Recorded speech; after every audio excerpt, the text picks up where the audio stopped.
سلامونه ملګرو، بیا هم ښه راغلاست. په دې برخه کې د پروژې د مدیریت د څلورمې مطالعاتي ساحې په وروستي فعالیت، یعنې څلورم فعالیت کم چې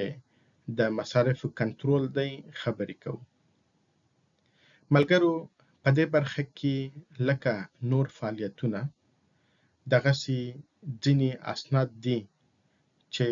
د انپوټ په توګه خدمت ترسره کوي.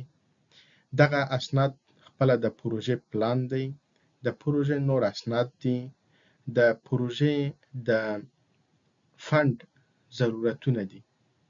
او همدارنګه د پروژې په نتیجه کې چې کوم معلومات تر اوسه رامنځته شوي هغه دي او د پروژې پروسوي سرمایې دي.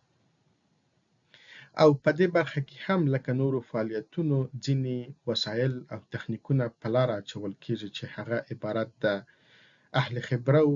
نظریات دي، د معلوماتو تحلیل دی او همدارنګه یوه بله طریقه او تخنیک چې په دې برخه کې استفاده کېږي هغې ته to complete performance index وایي.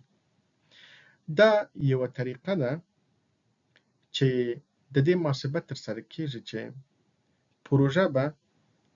د هغه وضعیت څخه چې فعلا پکې واقع دی تر پایه پورې څومره مصارف وړي. په to complete performance index باندې په یوه جلا ویډیو کې سره خبرې کوو او اوس راځو په بلې وسیلې باندې چې په دې برخه کې هغه استفاده کېږي، هغه د پروژې معلوماتي سیستم دی. او هو ملګرو، لکه نورو فعالیتونو د دې فعالیت په نتیجه کې هم ځینې اوټپوټ یا نتایج رامنځته کېږي چې هغه خپله د پروژې معلومات دي. د کنټرول په نتیجه کې د پروژې معلومات رامنځته کېږي او د دغې معلوماتو څخه د پروژې د ګزارش دهي دپاره استفاده کېږي او د پروژې د مصارفو وړاندوینه په دغې برخه کې ترسره کېږي او اسناد رامنځته کېږي په د پروژې د مصارفو د وړاندوینې لپاره، لکه تر پایه پورې به څومره مصارف ترسره کېږي او دا هم د ګزارش دهي او د انحرافاتو د مخنیوي او همدارنګه د لا پلانګذاري لپاره استفاده کېږي. او بل سند چې په دغې فعالیت کې یا بله نتیجه چې رامنځته کېږي هغه د تغییراتو غوښتنې دي. لکه مخکې چې ویل شوي که چیرې د پروژې په فعالیتونو کې د پلان په پرتله انحراف وکتل سي نو د تغییراتو غوښتنه او پروسس بیا ترسره کېږي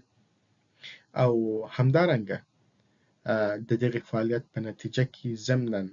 د پروژې پلان او د پروژې نور اسناد لا پسې تکمیل کېږي، بیا هم ځکه چې